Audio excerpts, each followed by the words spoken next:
ग्रामीण जनता सेवा से गांव-गांव पहुंचेंगी बसें। मुख्यमंत्री योगी आदित्यनाथ ने लखनऊ में परिवहन विभाग की नई सेवाओं का शुभारंभ किया। उन्होंने ग्रामीण जनता सेवा की शुरुआत की, जिसके तहत 250 बसें गांव-गांव चलाई जाएंगी। प्रत्येक डिपो की 10% फ्लीट इस सेवा के लिए होंगी। ये बसें 75 से 80 किलोमीटर दायरे में गाँवों तक पहुँचेंगी। खास बात यह है कि इनका किराया 20% तक कम होगा, जिससे ग्रामीण यात्रियों को सस्ती और बेहतर सुविधा मिल सकेगी। आगरा में धीरेन्द्र शास्त्री की धर्मसभा रद्द। बाबा बागेश्वर पंडित धीरेन्द्र शास्त्री के आगरा में होने वाली धर्मसभा कार्यक्रम से पहले ही प्रशासन ने अनुमति रद्द कर दी। दरअसल जहां करीब 2000 लोगों की इजाजत थी, वहीं कार्यक्रम स्थल पर 10,000 से अधिक लोग जुट गए। प्रशासन ने भीड़ के चलते कानून व्यवस्था और सुरक्षा पर खतरे की आशंका जताई। पुलिस कमिश्नर दीपक कुमार ने आयोजकों को इसकी सूचना दी। आयोजकों ने भी अनुमति रद्द होने की पुष्टि की। मोदी ट्रम्प संबंधों पर बोले जयशंकर।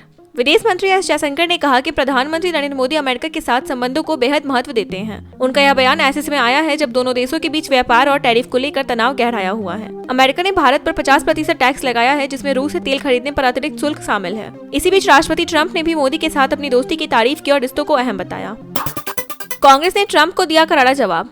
अमेरिकी राष्ट्रपति डोनाल्ड ट्रंप के हालिया बयान पर कांग्रेस भड़क गई। मनीष तिवारी ने कहा कि भारतवासी एक रोटी कम खा लेंगे, लेकिन अमेरिका के आगे झुकेंगे नहीं। उन्होंने याद दिलाया कि भारत ने अंग्रेजों को भी खदेड़ा था। दरअसल ट्रंप ने पहले भारत, रूस, चीन को लेकर तीखे बयान दिए थे, लेकिन बाद में मोदी के साथ दोस्ती की बात कही। कांग्रेस ने इसे भारत की गरिमा से जोड़ते हुए कड़ा रुख अपनाया।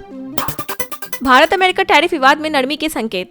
भारत अमेरिका के बीच व्यापार तनाव धीरे धीरे कम होता दिख रहा है। हाल ही में राष्ट्रपति डोनाल्ड ट्रंप ने कहा कि वह हमेशा प्रधानमंत्री नरेंद्र मोदी के दोस्त रहेंगे और दोनों देशों के बीच विशेष संबंध है। मोदी ने भी ट्रंप के बयान का समर्थन किया। हालांकि अमेरिका द्वारा लगाया गया 50% टैक्स फिलहाल जारी है, लेकिन दोनों नेताओं के सकारात्मक बयानों से संकेत मिल रहे हैं कि रिश्तों में आई दरार अब भरने लगी है।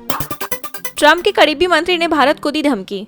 अमेरिकी वाणिज्य मंत्री हावर्ड लुटनिक ने भारत को चेतावनी दी कि या तो वह अमेरिका का साथ दे या 50% टैरिफ चुकाए। उन्होंने कहा कि आने वाले महीनों में भारत अमेरिका से माफी मांगेगा। यह बयान ऐसे समय आया है जब ट्रंप सरकार ने भारत पर कड़ा टैक्स लगाया है। वहीं राष्ट्रपति ट्रंप भारत के रूस और चीन से बढ़ते संबंधों को लेकर नाराजगी जता चुके हैं। लुटनिक के बयान ने तनाव को और बढ़ा दिया है। संयुक्त राष्ट्र महासभा में नहीं जाएंगे मोदी।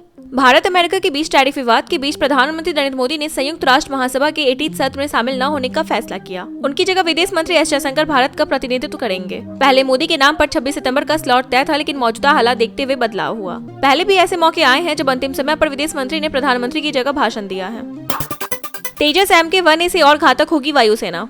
भारतीय वायुसेना की ताकत बढ़ाने के लिए स्वदेशी लड़ाकू विमान तेजस MK-1A का उत्पादन तेजी पकड़ रहा है। हिंदुस्तान एरोनॉटिक्स लिमिटेड को दूसरा centre fuselage assembly VEM technology ने सौंपा। इससे पहले L&T ने पहला विंग असेंबली दिया था। तेजस MK-1A पुराने MiG-21 की जगह लेगा और मल्टी रोल फाइटर जेट के रूप में काम करेगा। रक्षा मंत्रालय ने HAL और निजी कंपनियों की आत्मनिर्भरता की दिशा में हुई प्रगति की सराहना की।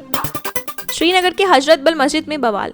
श्रीनगर की मशहूर हजरत बल मस्जिद में उद्घाटन पट्टिका पर लगे राष्ट्रीय प्रतीक को अज्ञात लोगों ने तोड़ दिया। नवीनीकरण के बाद लगे इस प्रतीक का स्थानीय लोगों और नेताओं ने विरोध किया था। उनका कहना है कि मस्जिद में मूर्ति या प्रतीक लगाना इस्लाम के सिद्धांतों के खिलाफ है। घटना के बाद वक्फ बोर्ड के अध्यक्ष दरखनसा अंद्राबी ने आरोपियों पर PSA के तहत कार्रवाई की मांग की। इस घटना ने विवाद को और गहरा दिया। ब्रिक्स बैठक में शामिल होंगे जयशंकर।